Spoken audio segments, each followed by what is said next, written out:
네, 안녕하세요. 이기섭입니다. 오늘 말씀 전하려고 이렇게 카메라 켰습니다. 어, 이 말씀 영상 원하는 분들이 계시다는데, 그 원하는 이유가 만약에 짧아서 듣기 편해서면은 오늘 조금 불만족스러우실 수도 있습니다. 이게 제가 수요예배 어른들 대상으로 제가 준비했던 말씀이라 조금 길 수도 있어요. 근데 제가 일단 원고를 준비했기 때문에 이 원고대로 제가 말씀을 전해드릴 테니까 한번 들어보시고 여러분도 한번 생각하고 또 이 말씀이 여러분께 어떻게 삶에 적용이 될지 한번 생각해 주시길 바랍니다. 제가 휴가로 부산에 다녀왔습니다. 태어나서 처음 가보는 곳이라 이 부산에 대해서 아는 게 하나도 없었습니다. 그래서 가기 전에 부산의 역사에 대해서 공부를 했고요. 지리와 유명한 곳들을 공부했습니다. 그리고 계획을 세우고 다녀왔습니다. 이제 미리 이제 부산에 대해서 제가 알아두지 않고 루트도 안 짜고 뭐 어디 갈지 생각도 안 한 상태에서 그냥 갔다면 저와 함께 다니는 식구들이 많이 당황했을 것입니다. 그 최종 도착지에 관한 준비가 되어 있지 않다는 것, 여행할 때 상상할 수 있나요? 없죠. 그런데 전 세계의 신학 대학원, 교회들은 우리의 종착지인 새 하늘과 새 땅에 대해 거의 가르쳐 주지 않습니다. 오랜 세월을 교회에서 보내신 우리 선생님들은 천국에 관한 설교를 얼마만큼 들어보셨습니까? 가끔씩 언급은 되었지만 강조한 경우는 거의 없고 한 주제로 발전된 경우도 거의 없었을 것입니다. 제가 생각했을 때도 별로 없는 것 같아요. 우리는 천국에 가는 법과 그곳이 지옥보다 더 나은 곳이라는 말을 듣기는 했지만 놀랍게도 천국 자체에 대해서는 거의 배우지 못했습니다. 천국에 대해 알지 못하는데 우리의 마음을 천국에 둘 수 있을까요? 저와 우리 학생 여러분들이, 우리 청소년들이 천국에 관해 흥분하고 우리들이 나중에 더욱더 장성해서도 계속해서 천국에 관해 기뻐할 수 있을까요? 우리가 천국에 관해 이야기할 것이 그렇게도 적은 이유는 무엇일까요? 성경의 기자들은 천국을요, 정원, 도시, 왕국 등 여러 가지로 제시합니다.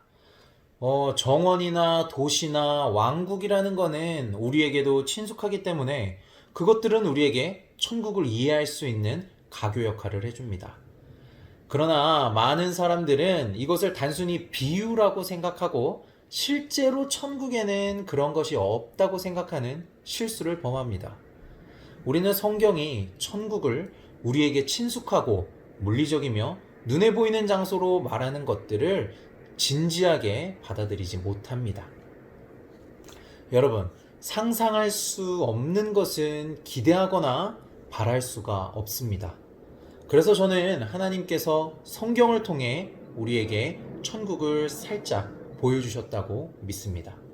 이로써 우리의 상상력에 불이 붙고 우리의 마음속에는 천국에 대한 뜨거운 갈망이 일어납니다.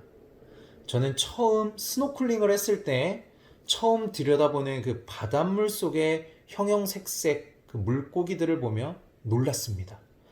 끝없는 감탄이 터져 나왔고 새삼 창조주의 존재를 다시 한번 인정하게 되었습니다. 처음 천국을 볼 때 우리도 그 놀라움과 환희 속에서 감탄의 소리를 내지 않을까 상상해 봅니다. 그 모습은 우리가 본 그 어떤 것보다도 더 멋질 것입니다. 여러분, 눈을 감고 자신이 상상할 수 있는 가장 아름다운 장소를 마음속에 그려보시길 바랍니다. 아름다운 자연, 여러분들이 낼 수 있는 가장 아름다운 미소, 사랑하는 친구들과 가족들, 그리고 건강한 몸을 가지고 웃고 뛰노는 모습. 근데 여러분, 누군가 여러분에게 다가오는데 자세히 보니까 누구냐면 예수님이에요. 예수님 얼굴에 미소가 가득합니다. 이 모든 것들은 성경적 근거를 지니고 있습니다. 여러분, 누군가가 천국은 어떤 곳인지 상상할 수 없는 곳이라고 한다면 여러분 당당하게 할 수 있다고 말할 수 있기를 축복합니다. 그리스도를 사모한다는 것은 천국을 사모하는 것입니다. 그곳은 우리가 그분과 함께 있을 곳이기 때문입니다. 하나님의 백성들은 더 나은 본향을 사모합니다. 천국에 우리의 눈을 고정하지 않으면 그리스도에게 눈을 고정할 수 없으며 그리스도에게 눈을 고정하지 않으면 우리의 눈을 천국에 고정할 수 없습니다. 그러므로 우리가 명심해야 할 것은 그리스도와 천국입니다. 성경에는 찾으라는 말이 나옵니다. 잃어버린 자를 찾으라고 하고요. 잃어버린 양을 찾으라고 하고 잃어버린 동전을 찾고 값비싼 진주를 찾으라고도 합니다. 여기서 나오는 찾으라는 단어는 부지런히 적극적으로 한 마음을 품고 찾는 것을 말합니다. 천국을 생각하는 것은 날마다 여러 방법으로 공격을 받습니다. 만사가 천국을 대항하여 전투를 벌입니다. 우리의 마음은 땅에 고정되어 있어 하늘의 생각에 익숙하지 못합니다. 그래서 우리는 적극적으로 부지런히 한 마음을 품고 천국을 계속 찾아야 하는 것입니다. 할렐루야! 여러분이 지금 큰 고통과 상실 가운데 있는 그리스도인이라면 주님께서는 담대하라고 말씀하십니다. 새 집이 여러분을 위해 거의 다 준비되었습니다. 이사 날짜가 다가오고 있습니다. 그때까지 천국에 관한 성경의 진리들을 묵상하시길 바랍니다. 천국에 가지 못하는 것은 보편적인 이유 때문입니다. 모든 사람이 죄를 범하였음에 하나님의 영광에 이르지 못하더니 죄로 인해 우리는 하나님과의 관계에서 분리되었습니다. 하나님은 너무나 거룩하셔서 죄를 용납하실 수가 없습니다. 우리는 죄인이기 때문에 하나님의 존전에 들어갈 자격이 없는 것입니다. 현재 우리의 모습으로 우리는 천국에 들어갈 수가 없습니다. 그러므로 천국은 자동으로 가는 종착역이 아닙니다. 우리가 자동으로 가야 할 곳은 오직 지옥뿐입니다. 여러분, 지옥이 어떤 곳입니까? 지옥은 그리스도 안에서 하나님의 구속의 선물을 받지 않은 사람들이 살게 될 곳입니다. 그리스도께서 재림하신 후에는 천국의 영생으로 들어가는 신자들의 부활과 영원한 지옥으로 들어가는 불신자들의 부활이 있을 것입니다. 지옥은 만화에 나오는 그런 곳이 아닙니다. 사단은 영원한 형벌을 부정하도록 부추기고 불신자들이 두려움 없이 그리스도를 거부하게 만듭니다. 하지만 예수님께서 성경의 누구보다도 지옥에 대해 많이 말씀하셨습니다. 구원을 받지 못한 자들은 바깥 어두운 데 쫓겨나 거기서 울며 이를 갈게 되리라고 말씀하셨습니다. 성경이 분명하게 말하지 않았다면 저는 지옥을 믿지 않았을 것입니다. 하지만 지옥은 사람들에게 겁을 주어 교회에 돈을 헌금하도록 하기 위해 만들어낸 것이 아니라는 것입니다. 하나님께서는 우리를 너무 사랑하셔서 우리에게 진리를 말씀해 주십니다. 이 세상에는 하나가 아니라 두 개의 종착역이 있으며 우리가 천국에 가려면 바른 선택을 해야만 합니다. 오직 한 길, 예수 그리스도를 통해서만 그곳에 갈 수 있습니다. 다른 모든 길들은 지옥으로 인도합니다.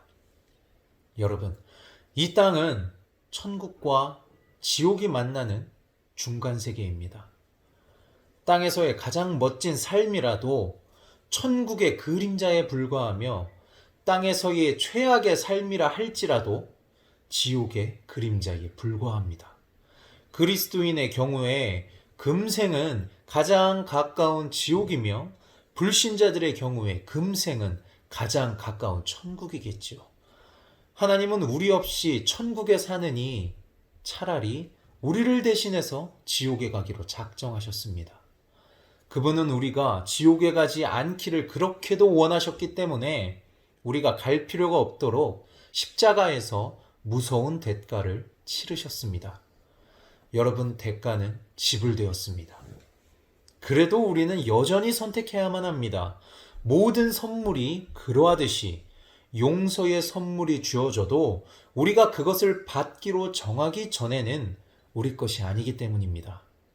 여러분은 이 선물을 받기를 축원합니다. 그런데 저와 여러분이 천국에 가리라는 것을 실제로 어떻게 알 수 있을까요? 얼마 전에 제 휴대폰에 이런저런 쿠폰들이 전송되었습니다. 저는 이것들을 모아두었다가 필요할 때 쓰려고 했습니다. 필요한 물품들을 사기 위해 마트에 들렸고 물건들을 고르고 계산대에 가서 쿠폰을 들이밀고 사겠다고 했습니다. 그런데 저한테는 그 쿠폰으로 결제할 수 없다는 이야기를 해주었습니다. 사장님이. 왜냐하면 그 쿠폰을 이용하려면 정해진 날짜, 정해진 시간 안에 그 쿠폰을 사용할 수 있도록 몇 개의 버튼을 눌러 절차를 거쳤어야 했는데 제가 그 안내문을 제대로 읽지 않았기 때문에 아무 버튼도 눌러놓지 않았던 것입니다. 그래서 결국에는 그 쿠폰을 쓸 수가 없었습니다. 쓰레기가 된 거죠. 어느 날 갑자기 그리스도 앞에 섰는데 그 이름이, 우리의 이름이 생명책에 기록되지 않은 것을 발견했을 때 그 느낌은 과연 어떨까요? 많은 사람들이 자신들의 선행, 주일 성수, 세례, 성가대, 찬양, 봉사 등으로 천국에 충분히 들어갈 수 있다고 생각합니다. 그러나 천국은 우리의 죄를 용서하신 그리스도의 초청에 응답한 사람들만 들어갈 수 있는 곳이지, 초청에 응하지 않는 사람들은 그 이름이 어린 양의 생명책에 기록되어 있지 않다는 사실입니다. 그날에는 어떤 변명이나 해명도 통하지 않습니다. 중요한 것은 오직 우리의 이름이 그 책에 기록되었는가 안 되었는가입니다. 만일 기록이 안 되어 있다면 우리는 쫓겨날 것입니다. 여러분, 그리스도의 초청에 응하여 혼인잔치에 참석해서 그분의 집에서 영원히 그분과 함께 살기 위해 이해라고 말씀하셨습니까? 그렇다면 여러분 즐거워하셔도 좋습니다. 천국 문이 여러분에게 열릴 것입니다. 죄란 하나님의 거룩한 기준에 미치지 못하는 것을 말합니다. 우리는 모두 죄인입니다. 죄는 우리를 속여 우리에게 그른 것을 옳다고 하고 옳은 것은 그르다고 생각하게 만듭니다. 그게 죄입니다. 죄는 결과가 따르기 마련이지만 하나님께서는 우리의 죄에 대한 해결책을 제공하셨습니다. 죄의 삭은 사망이요 하나님의 은사는 그리스도 예수 우리 주 안에 있는 영생이니라. 하나님의 아들 예수 그리스도는 우리를 너무나 사랑하셔서 우리를 죄에서 구하시기 위해 사람이 되셨습니다. 그분께서는 우리처럼 사람의 모양을 입고 연약함을 입으셔서 우리와 같이 되셨지만 우리와 같은 죄, 자기 기만, 도덕적 결함으로 더럽혀지지 않으셨습니다. 이분이 우리를 대신해서 속전으로 십자가에서 죽으셨습니다. 그리고 그분의 의를 우리에게 전해주셨습니다. 왜요? 우리가 모든 죄에서 깨끗함을 입고 의롭게 되어 천국에 계신 하나님의 존전에 들어가 그분과 함께 살도록 하기 위해서입니다. 그리스도께서 십자가에서 죽으실 때 다 이루었다고 말씀하셨습니다. 이 단어는 빚이 청산되었을 때 부채 증서에 가로질러 썼던 말입니다. 한마디로 완불되었다는 말입니다. 우리의 죄의 명세가 적힌 부채 증서에 단번에 그리고 영원히 완불되었다고 말씀하신 것입니다. 여러분, 그리스도께서는 용서와 구원 그리고 영생의 선물을 모든 이에게 베푸십니다. 목마른 자도 올 것이요 또 원하는 자는 값없이 생명수를 받으라고 말씀하셨습니다. 말씀의 결론을 맺겠습니다. 우리의 행동 중에 천국에서 우리가 자리를 얻을 수 있는 의는 없습니다. 우리는 빈손으로 그리스도에게로 나옵니다. 저와 여러분 모두 그리스도께서 주신 천국의 자리를 사모하고 상상하며 기쁨으로 찾는 믿음의 사람이 되기를 축복합니다. 오늘 천국에 대한 이야기를 나눴습니다. 사실 이거는 수요 예배 때 이제 어른들 권사님들과 함께 나누려고 준비했던 내용인데 천국에 대해서 저와 우리 학생들도 충분히 지금부터 나누고 공부하고 그곳을 바라봐야 할 곳, 그 값어치가 충분하다고 생각했기 때문에 이 말씀을 폐기하지 않고 이렇게 함께 나눴습니다. 세상이 많이 뒤숭숭합니다. 그리스도인으로서 성경을 믿는 사람으로서 어떻게 살아가야 될지 날마다 고민도 되고 또 고민하는 만큼 잘 살지 못해서 저 자신에 대해서 한심하기도 하고 안타까운 마음도 많습니다. 사실 얼굴을 굉장히 많이 보지 못했는데 이 코로나가 종식되었을 때 이 영상을 보는 여러분이 교회에 다시 이 예배의 자리로 다시 나올지 믿음을 포기하지 않고 끝까지 믿음을 지키고 있을지 솔직히 확신하기가 어렵습니다. 부디 바라옵건대 우리 선생님들과 우리 반 학생들 한마음으로 믿음을 지키고 만나진 못하지만 각자 속해 있는 삶의 환경 속에서 그리스도인답게 성경을 믿는 자답게 하나님을 사랑하는 만큼 주변의 이웃을 사랑하고 내 몸같이 사랑하고 죽기까지 사랑하며 선한 영향력을 끼치는 그런 멋진 사람으로 살다가 우리 나중에 꼭 다시 만나서 함께 기쁨으로 말씀 나누는 그런 날이 오기를 소망합니다. 여기까지 봐주시는 분이 몇 분이나 될지 모르겠지만 끝까지 봐주셔서 너무나도 감사드리고 다음에 또 다른 말씀 들고 여러분 찾아뵙겠습니다. 감사합니다. 안녕.